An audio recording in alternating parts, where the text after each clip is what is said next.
Okay, shall we start now?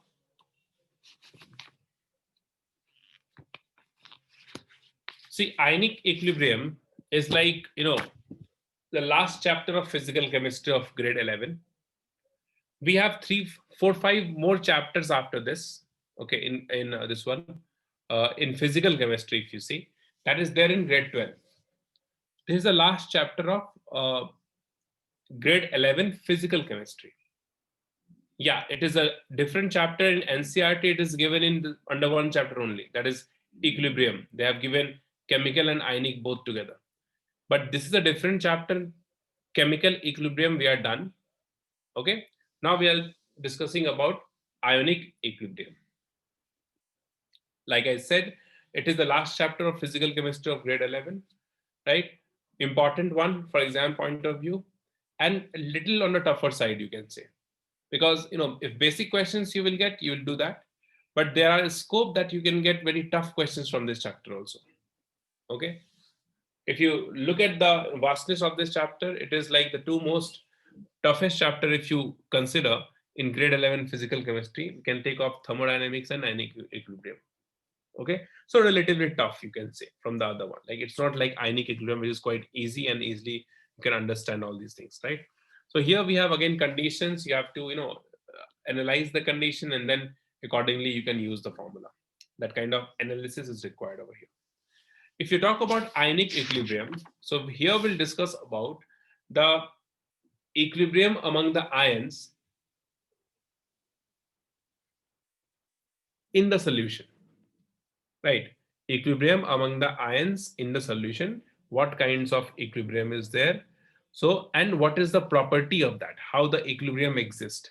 Okay, so this chapter mainly we are going to study about acid base. We are going to study about acid base in this chapter. We are going to study about pH scale, how to calculate pH. That also we'll see. And after this, we have again neutralization reaction and all, hydrolysis, solid hydrolysis, buffer solution. There are so many things.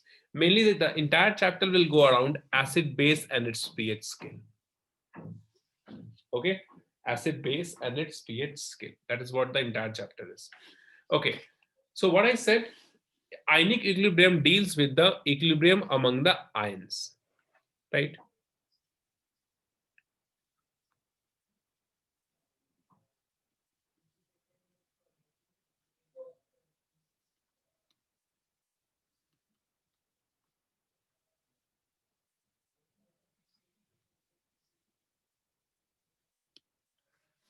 Equilibrium among ions, correct? So when you dissolve a compound in any solvent, right, it may form ions over there, and then the equilibrium of ions we are going to discuss over here. Like for example, if you take NaOH solid dissolved in water, H2O, it converts into Na plus aqueous and Cl minus aqueous. So what happens? You have a container. In this container, you take water.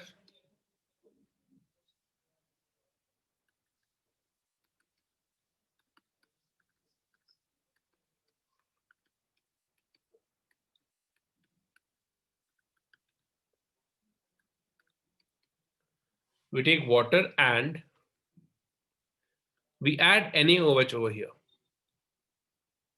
So NaOH, you are considering only one particle, but in this solution here, it is present at two particles, like two ions are there, Na plus, OH minus. Correct? So it furnishes ions into the solution.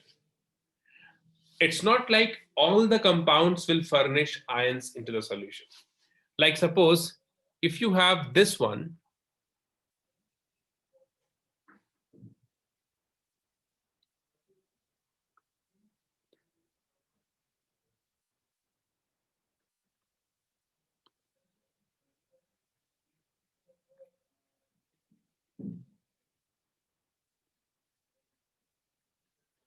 you have water, and you add, suppose you add sugar into this. So it is here sugar only. It won't furnish iron over here, right? It gives sugar only. So we have basically two types of compounds.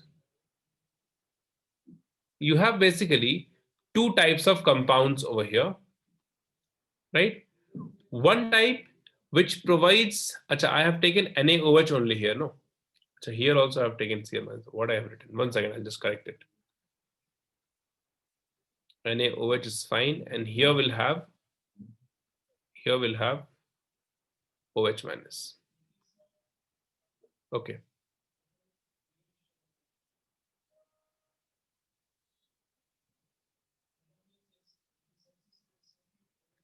Okay. Sugar, if you add, so sugar won't furnish any ions into the solution. It is here dissolved in the solvent like this. Okay. So we have basically two types of compounds, the one which can furnish ions into the solution and the one which does not furnish any ion in the solution. The compounds which furnish ion in the solution or any solvent, we call it as electrolyte. What? Electrolyte. This kind of compounds only are responsible for the electrical conductivity of any solution. Ions can carry charge over here, right? In metals we have electrons are the charge carrier. Here we have ions which carries charge, and hence it shows electrical conductivity, right? This kind of solution. This kind of solution is non-electrolyte. It does not show conductivity. This kind of compounds is non-electrolyte. Non-electrolyte are those compounds which does not furnish ion, in the solution. Did you get this? Yeah, Spawn.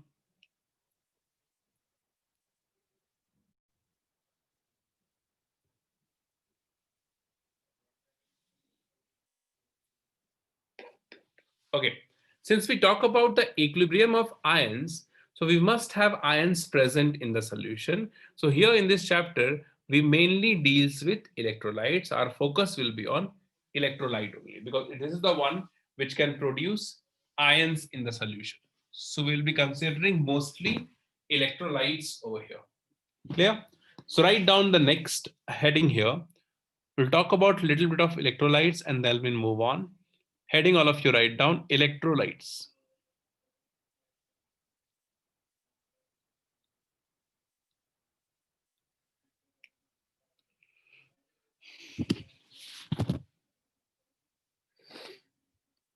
These are the compounds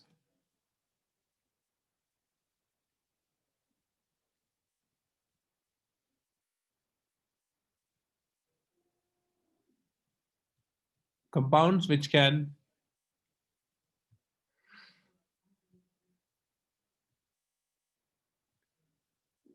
can produce ions in aqueous medium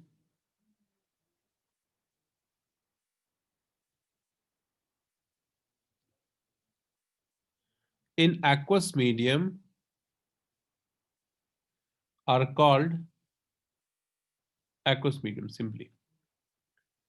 Compounds which can produce ions in aqueous medium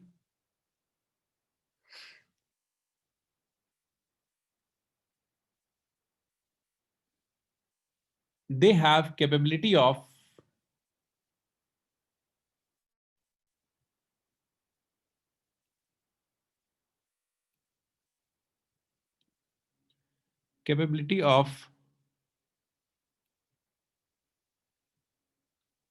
or capability to produce electricity.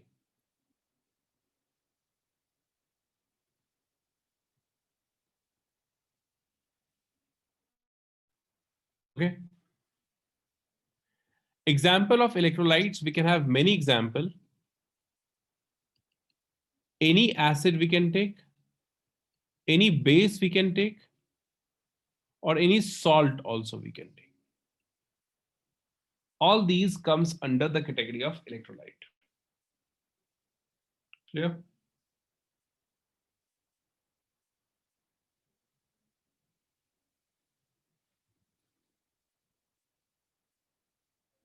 Yeah. Now you see, electrolytes are classified into two categories. We have basically two types of electrolyte.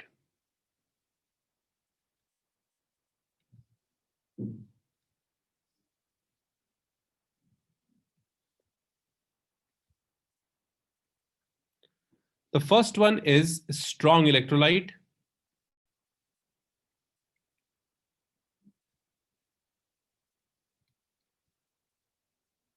Copy this down.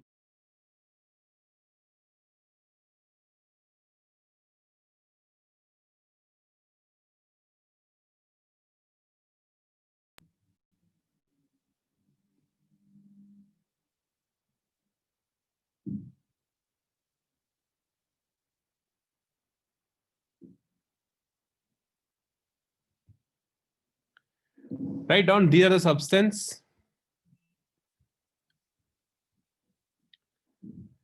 These are the substance which completely dissociates in water.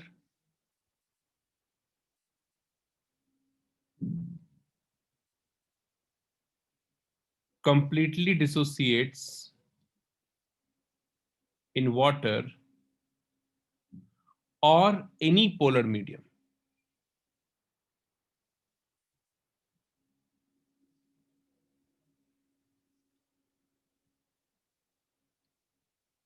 Or in any polar medium. Complete dissociation is there. If you talk about degree of dissociation for this kind of substance, degree of dissociation alpha equals to 1 because we have complete dissociation. So the degree of dissociation for a strong electrolyte is always 1.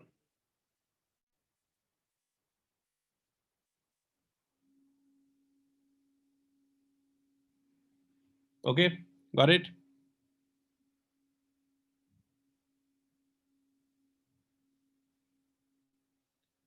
Done, all of you? Copied, guys? Okay, next we have the second one, which is a weak electrolyte. We'll be dealing with weak electrolyte mostly in this chapter. Write down these are the substance which does not dissociate completely. Substance which does not dissociate completely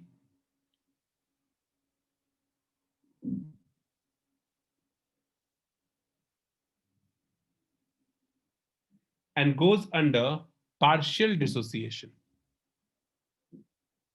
Goes under partial dissociation. Example of strong I did not give you. I'll write down. Wait. Example of weak electrolyte you write down. You can have weak acid. Any example of weak acid could you give me? Weak acid, we can take weak base. Some salt also we can take over here. Some salt. That is AgCl. These are the weak electrolyte. CS3COH you can say, Shraddha, not Na. Na is a salt. CS3CONA is a salt. CS3COH, yeah. Organic acids are generally weak acids. Okay. Inorganic are strong except H2CO3.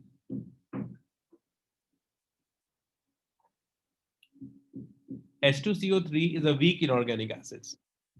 If you take the example of strong electrolyte here, it will be a strong acid. I'll write down in short here. A strong acid, we can have strong base, or we can have some salt of it. Generally, the salt of strong acid and strong base are called strong electrolytes. Correct. So for weak electrolyte, the degree of dissociation, alpha is less than 1. It's not equal to 1 or greater than 1. Alpha is less than 1 over here.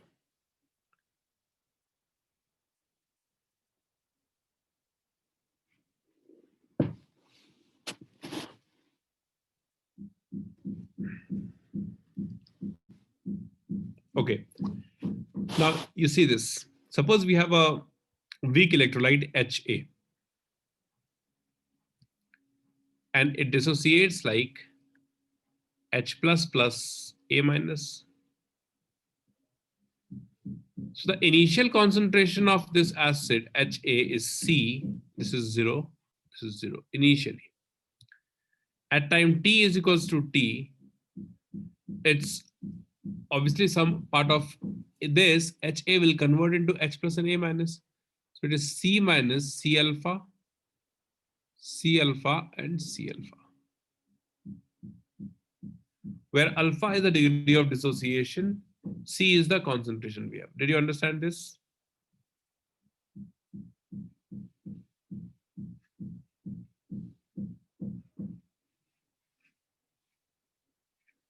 Yeah, tell me guys. Any doubt? No? Okay. So what is Kc here?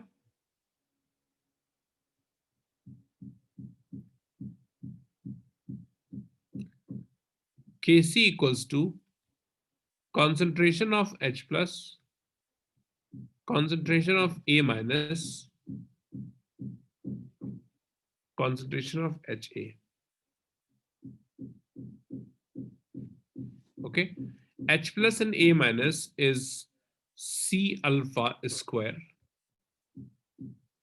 C minus C alpha, which is C alpha square divided by 1 minus alpha. Alpha is the degree of dissociation.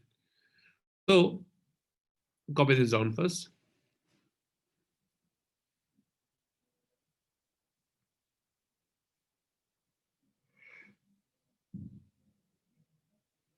See, Ha is a weak electrolyte, so its degree of dissociation is very small, very less. Very small amount of Ha will convert into H plus and A minus. So if we take 1 minus alpha, if alpha is very small,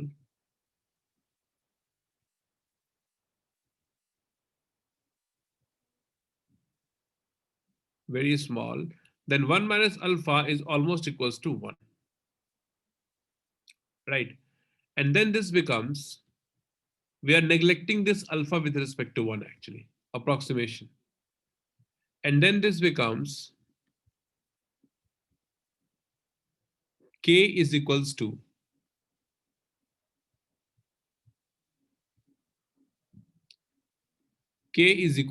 C alpha square, and alpha is equals to K by C root over of it, right? So now you see here, what we can say, concentration and degree of dissociation is inversely proportional, right?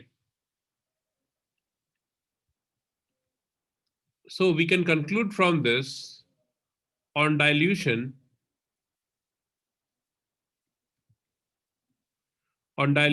of weak electrolyte,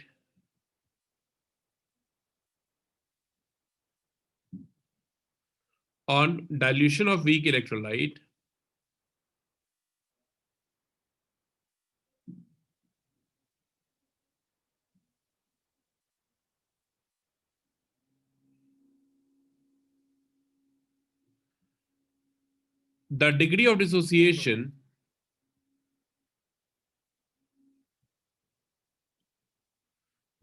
dissociation increases on dilution of weak electrolyte, the degree of dissociation increases. What do you mean by dilution? So write down in this, if I write down in this, the relation here, as concentration decreases, alpha increases, right? And reverse also it's true. As concentration increases,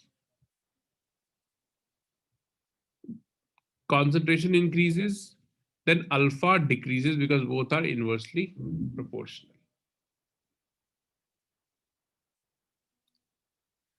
This relation of concentration and alpha, this relation we call it as Ostwald's dilution law.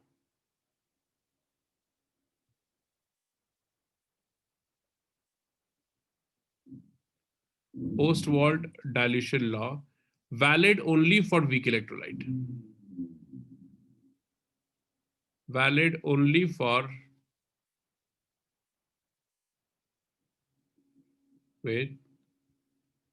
valid only for weak electrolytes. Because for strong electrolytes, alpha value is already 1, right? So there's no point of calculating all these. So it is Ostwald dilution law. It says on dilution, the degree of dissociation, that is alpha, increases. Copy this down.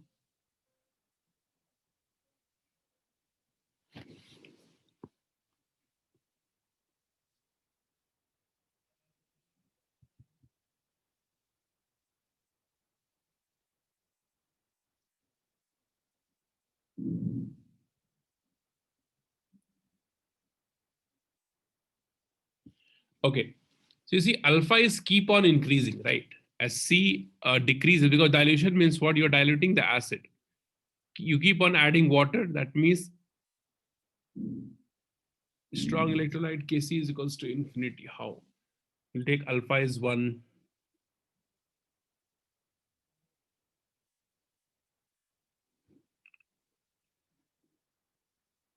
How is Kc is infinity for a strong electrolyte?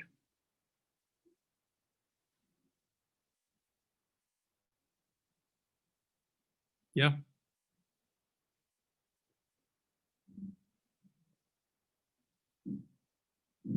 Okay. So so here what happens, you see, as you keep on diluting the acid, dilution means addition of water. As you keep on diluting the acid, right, its alpha is increasing, means its degree of dissociation is increasing. So alpha suppose it is less than 1 initially. As you keep on diluting, alpha is increasing slowly and slowly, right? And it is going closer to 1, right? Tends to 1 we have now. And once it tends to 1, it starts behaving as a strong acid. Since it has a tendency, practically it's not possible, but it has this tendency that as you keep on diluting acid, its degree of dissociation increases and goes to a maxima, right? Where it starts behaving as the strong acid. So write down one last point over here. On very low concentration,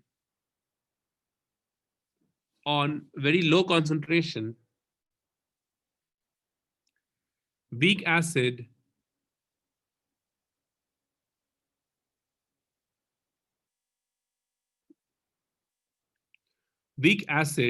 behaves as a strong acid.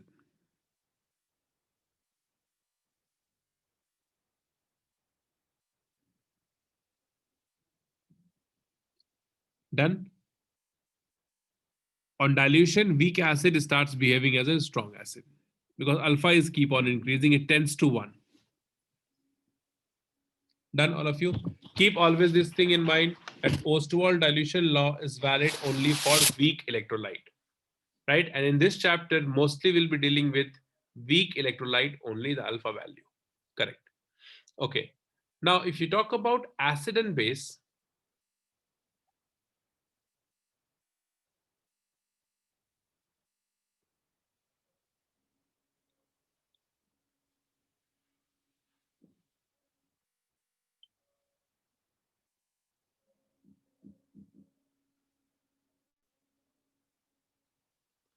see, for acid and base, we have 3 different definitions for acid. Okay, 3 different form this thing define definitions. So we'll see all these definitions over here. Okay.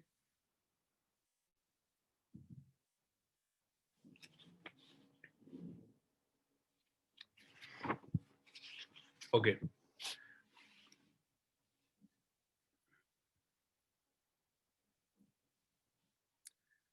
Like I said, we have three different definitions of acid. Acid can be defined as, once again,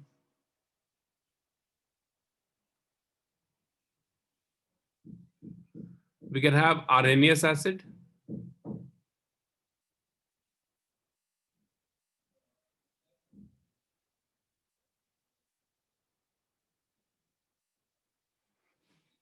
then we have Bronsted acid,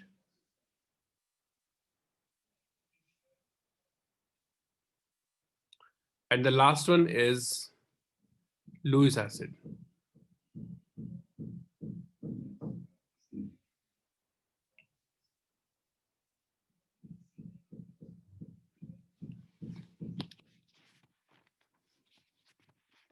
Right? What is Arrhenius acid?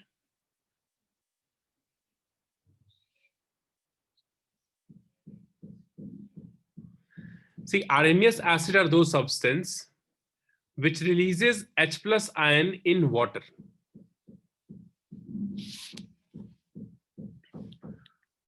Just a second.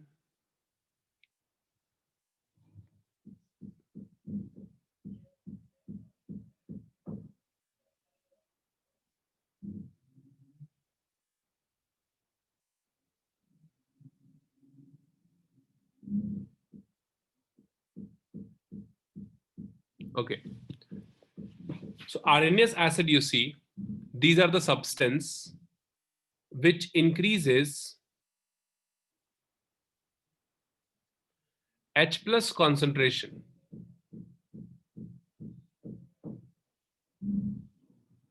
in water.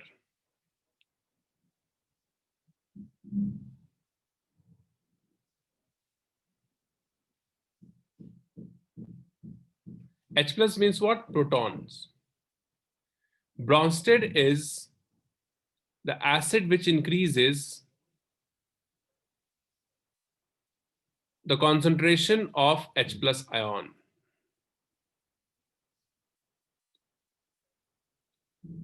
Of H plus ion. Here we don't have the constraint of solvent. Here the solvent is water. Here we can have any solvent. Lewis acid is the electron pair acceptor.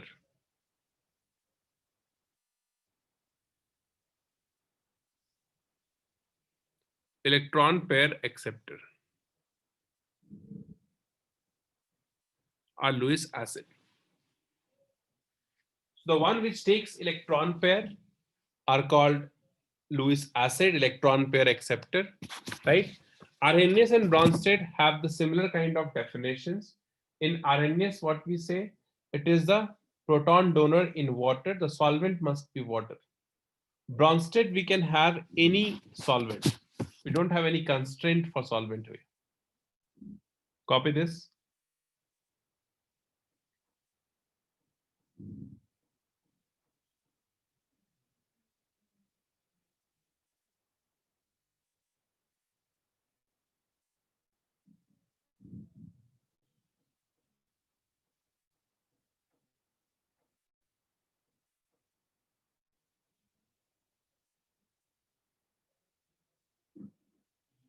Okay. One more thing here you must understand that in this Bronsted acid definition, we'll talk about this proton. That is, we have proton donor, it is. Here we have H plus donor in water. So definition is what? The substance which can donate H plus only in water is Arrhenius acid. The one which donates proton in any solvent is called Bronsted acid.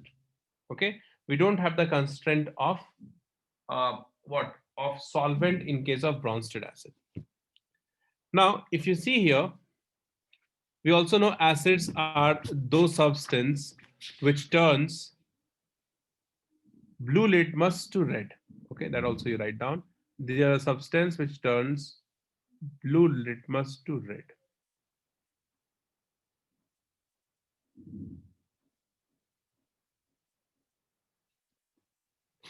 Okay, now Suppose we have a compound. If a compound contains hydrogen, it does not mean that all the hydrogen are acidic hydrogen. Write down, if a compound contains hydrogen,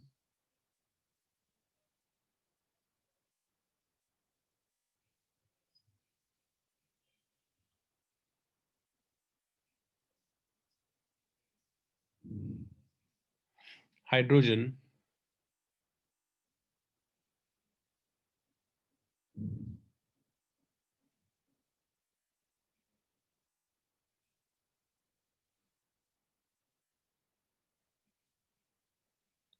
then all hydrogen may or may not be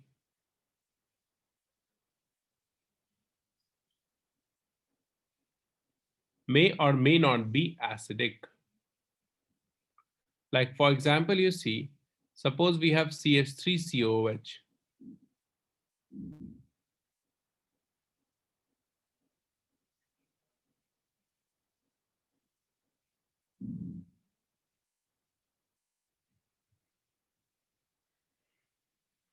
Okay, so we have 4 hydrogen present over here, but this one, the one which is attached to the electronegative element, is the acidic hydrogen.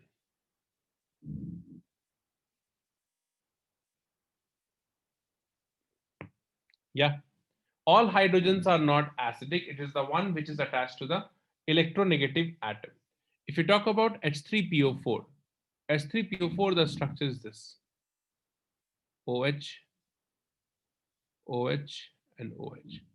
So all 3 hydrogens are acidic hydrogen here. Important.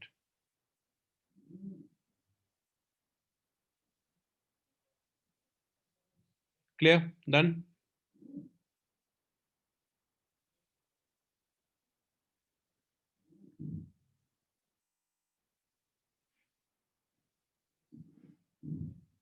Okay.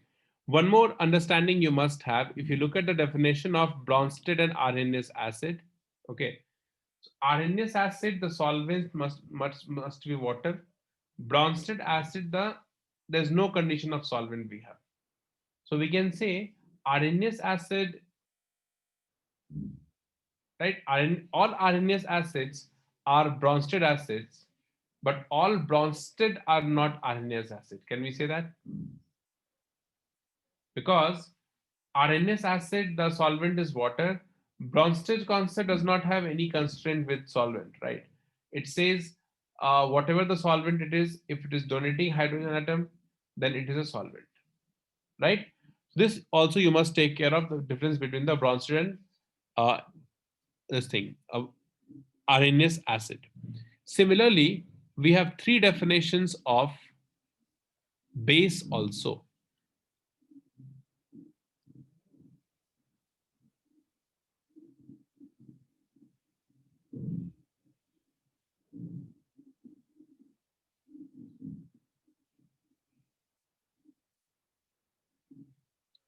Arrhenius base, and then we have Bronsted base, and then we have Lewis base.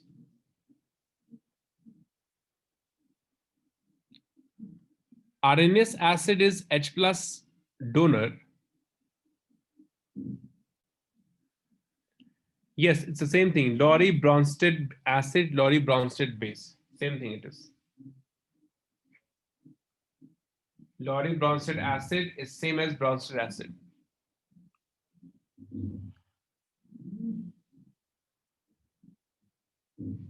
What is the definition of Arrhenius base? Arrhenius base are the compounds which can donate OH minus ion to water. Donates hydroxy ion in water.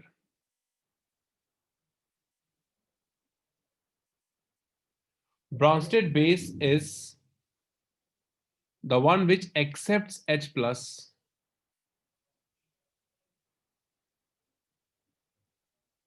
Bronsted base are the compounds which accepts H plus.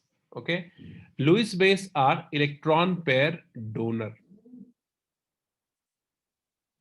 electron pair don't. This is the three definitions we have of Arrhenius space, Bronsted base, and Lewis space.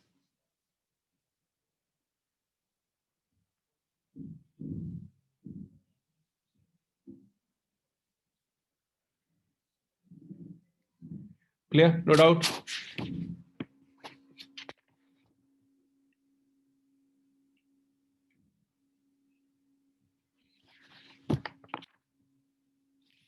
Acha.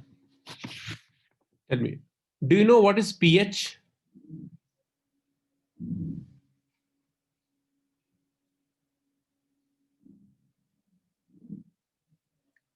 What is a pH scale?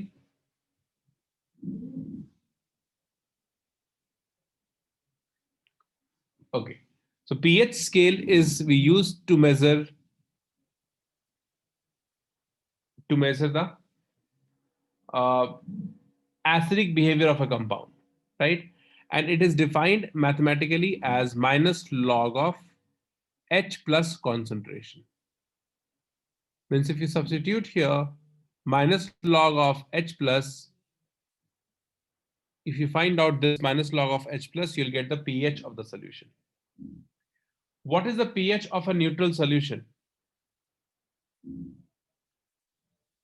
7. Why it is 7? Can we have any other value for neutral solution? Possible? And first of all, you tell me why it is 7. Any clue, any idea?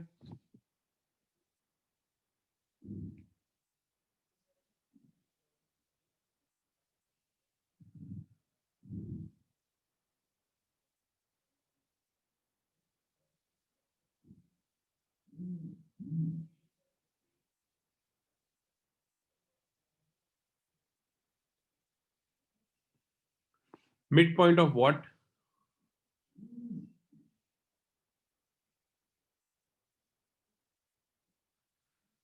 Yeah, that's what my question is. Why it is 1 to 14 scale? Why it is 14? Why not 16? Why not 13? Why not any other value?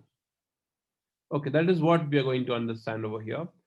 Second thing, we know the acidic solution pH is less than 7, correct? So why pH is less than 7 and for base why it is more than 7, that is also we are going to understand. Okay. Under any condition, is it possible to have a neutral solution of pH 6 or 6.5 or 5, 5.5? That is also we are going to understand. Okay. So let's see this. See, if you talk about the dissociation of water,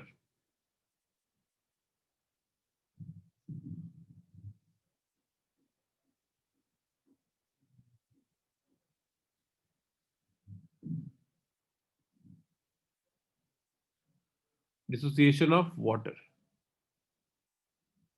So we have H2O,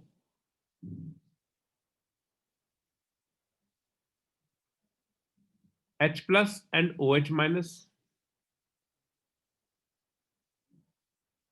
Like this, it dissociates.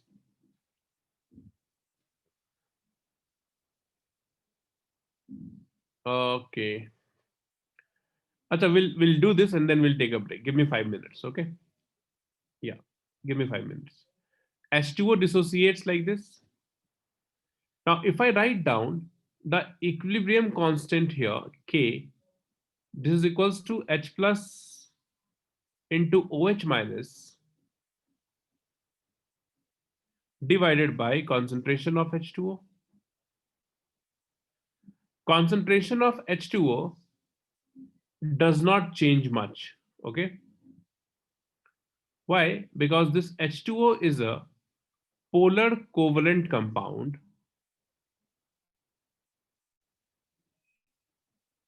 Covalent compound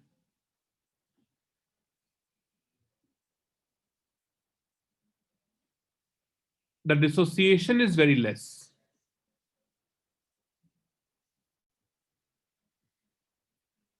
Is small or very less, right? Dissociation is small, Hence, we assume the concentration of H2O is almost constant. It's not changing much, so it is a constant. So what we'll write next, you see, we'll write the equilibrium constant K into concentration of H2O is equals to H plus and OH minus concentration. This product, we call it as KW is equals to H plus and OH minus concentration. Correct. This KW is called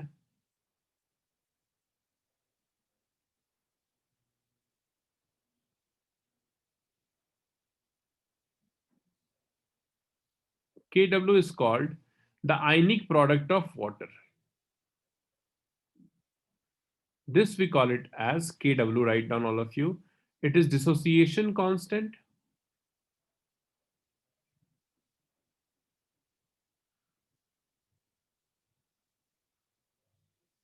Dissociation constant, ionization constant,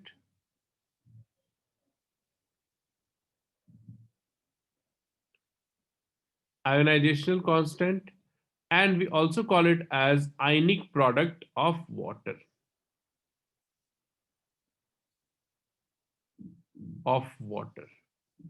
Now this value of KW we have determined experimentally, okay? And it is temperature dependent because KW, you see, it is a function of equilibrium constant. So it is also temperature dependent. It depends upon the temperature.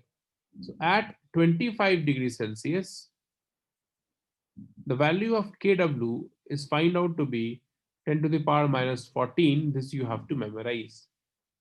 If you find out it at 80 degrees Celsius, KW equals to 10 to the power minus 13. This is the value of KW we have at different temperature. You have to memorize this one. This one is important.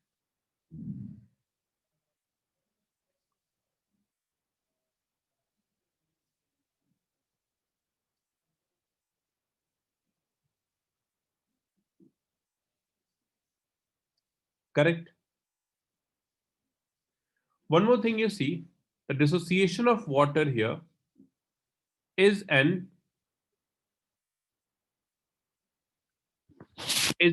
endothermic process. Let me write down here. Dissociation of water is endothermic process.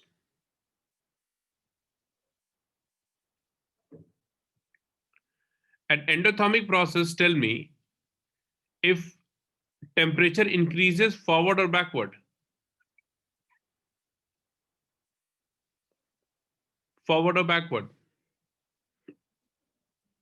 Temperature increases forward or backward. Endothermic temperature increases. I think it is forward, is it? Yeah, forward, Gayatri. Is it forward? Yes, it is forward. So you see, as the temperature increases, this goes in forward direction. So concentration of H plus and OH minus also increases. And when the concentration of H plus and OH minus increases, right, the value of KW should also increase. If this and this will increase, then value of KW should also increase. That's why you see at 25 degrees Celsius, the value of KW is lesser than the value at 80 degrees Celsius. Yeah, understood?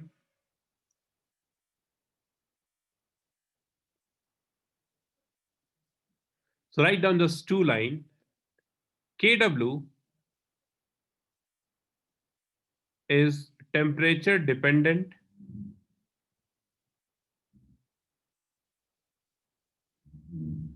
as temperature increases, KW increases. as temperature decreases, Kw decreases. We haven't done this. Okay, we'll continue with this after the break. One second, guys, just don't go away. One small thing I wanted to ask for those like for the bio students. Uh, are you comfortable for this week if we have a session